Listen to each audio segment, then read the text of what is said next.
नमस्कार साथियों। जय गुरुदेव। जय श्री राम।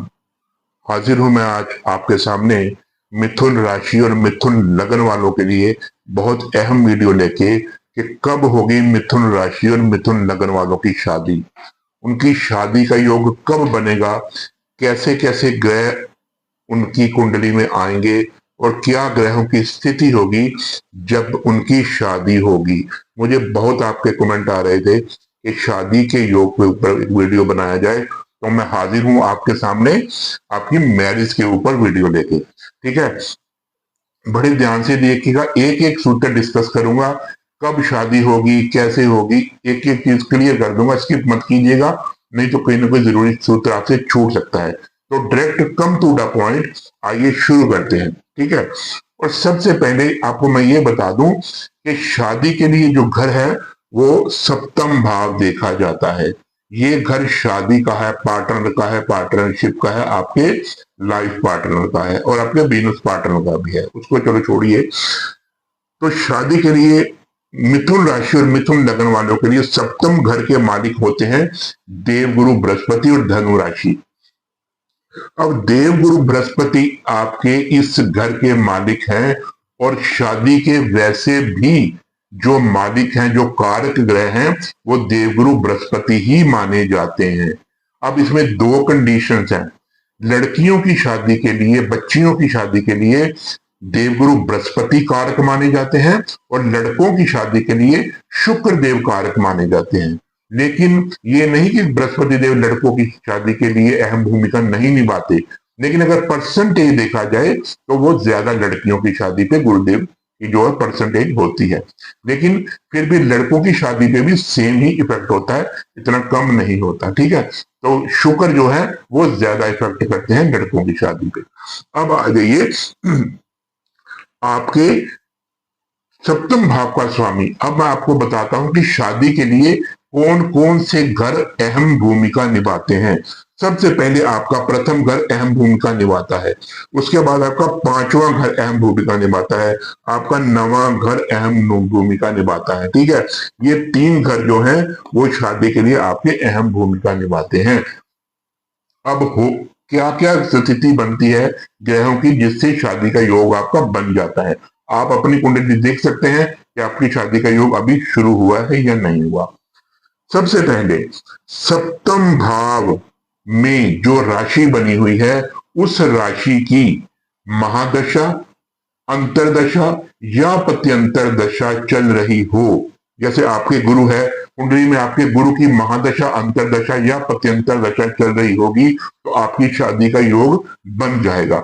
दूसरा, इस घर में बैठे हुए जो भी आपके ग्रह होंगे, अगर उन ग्रहों की भी महादशा, अंतरदशा या पत्यंतर दशा चल रही होगी तो शादी का योग बन जाएगा।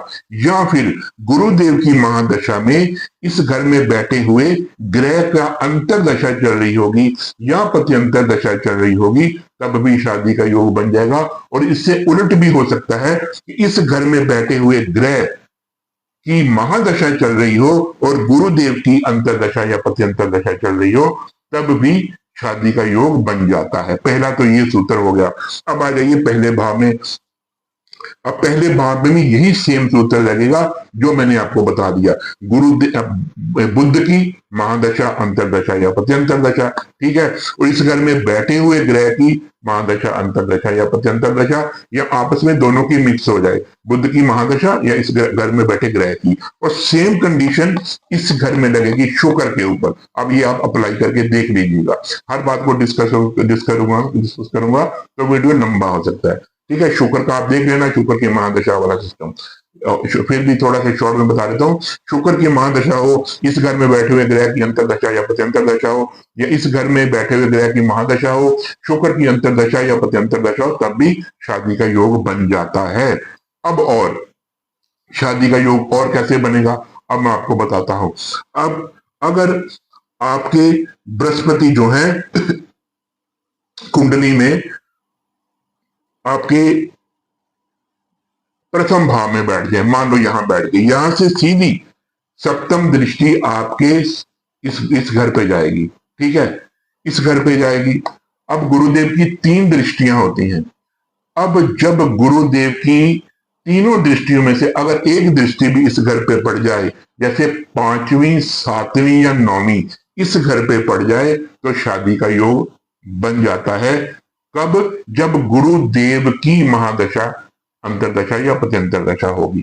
ठीक है, वो ये अलग था, वो अलग था। अगर बुद्ध देव की एक ही दृष्टि होती है सातवीं, अगर बुद्ध देव यहीं बैठे होंगे तो उनकी दृष्टि सीधी यहां पे पड़ेगी, और जब बुद्ध की महादशा, अंतरदशा या प्रत्यंतर दशा आएगी तब भी शादी का योग बनेगा। अब अगर शुक्र की भी एक दृष्टि होती है, ठीक है, शुक्र भी अगर यहाँ बैठे होंगे तो उसकी भी सप्तम दृष्टि यहाँ पे पड़ेगी, और शुक्र की महादशा, अंतरदशा या प्रत्यंतर दशा आएगी तब भी ये योग बन जाएगा। ये तो हो गया आपकी कुंडली के हिसाब से योग कब बनेगा। अब देखते हैं कि गोचर में योग कब कैसे बनता है। कुंडली के अलावा जब गोचर में वो टाइम आता तब गोचर में ऐसे होगा, जब भी गोचर में गुरुदेव भ्रमण करते करते करते इस घर पर दृष्टि डालेंगे, ठीक है, पांचवी, सातवीं या नौवीं, जैसे गुरुदेव यहां पे बैठेंगे 1 2 3 4 5 6 7 8 9, 11वें घर में जब भी गोचर में गुरुदेव आएंगे तो आपकी शादी का योग बन जाएगा। जब भी गुरुदेव इस घर में बैठेंगे तो आपकी शादी का योग बन जाएगा, और जब भी गुरुदेव 1 2 3 4 5 इस घर में बैठेंगे तब भी आपकी शादी का योग बन जाएगा, तीनों दृष्टियों से जब देखेंगे। और बुद्ध देव जब भी गोचर में चलते चलते चलते पहले भाव में आएंगे, हर साल अपने हर साल जो अपने गोचर घूमता है, तो जब बुद्ध देव यहाँ पे आएंगे घूमते घूमते, तो उनका भी जब यहाँ पे दृष्टि पड़ेगी तो शादी का योग बन जाएगा। और शुक्र जब गोचर में घूमते घूमते पहले भाव में आएंगे तो उनकी दृष्टि यहाँ पे पड़ेगी, तब भी शादी का योग बन जाएगा। इसके अलावा जब गोचर में आपके, मैंने 3 घर बताए थे शादी के, पहला, 5वां और 7वां, जब भी गोचर में आपके देवगुरु बृहस्पति, बुद्ध देव या शुक्र की युति होगी, मान लो युति होगी, गोचर में चलते चलते उनकी युति होगी, तो देवगुरु बृहस्पति मान लो यहां पे बैठे हैं, उनके साथ बुद्ध या शुक्र आपके युति में बैठ गए हैं, तब भी आपकी शादी का योग बन जाएगा। यहाँ पे देवगुरु बृहस्पति बैठ गए हैं तो उनके साथ अगर बुद्ध या शुक्र बैठ गए हैं या दोनों में से एक बैठ गया है तब भी शादी का योग बन जाएगा। और इसके अलावा 2 3 4 5 अगर बृहस्पति देव यहाँ बैठ गए हैं, उनके साथ बुद्ध या शुक्र या दोनों बैठ गए हैं, तब भी शादी का योग यहाँ पे बन जाएगा।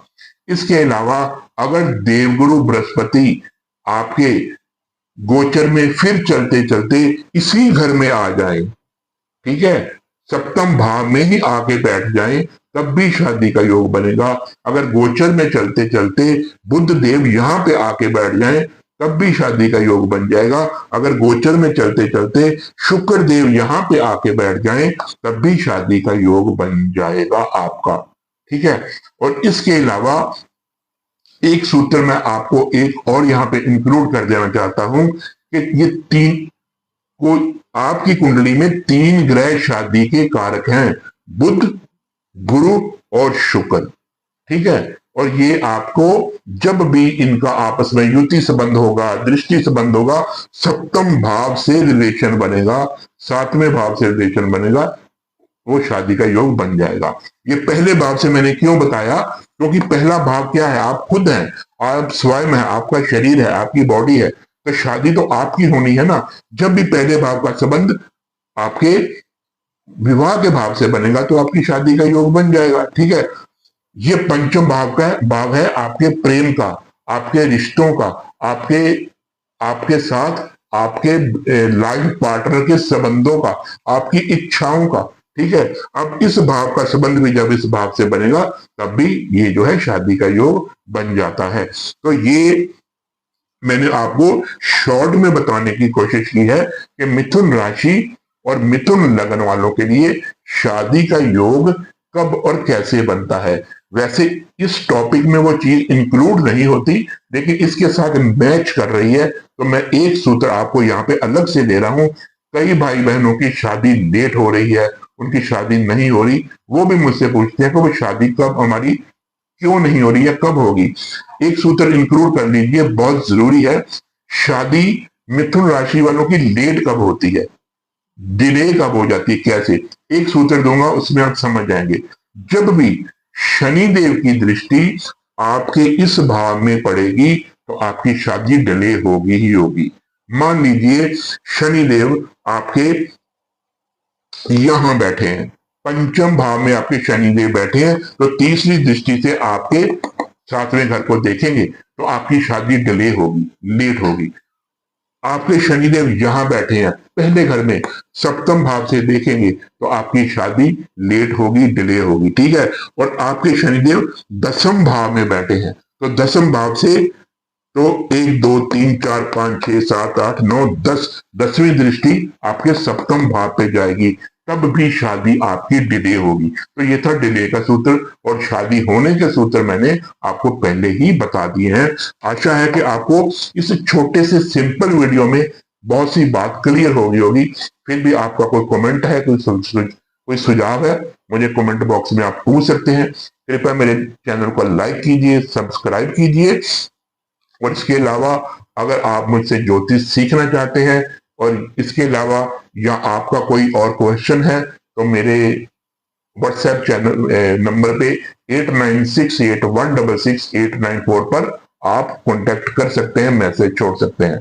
इसी के साथ ही मुनीश वर्मा को इजाजत दीजिए। जय गुरुदेव, जय श्री राम।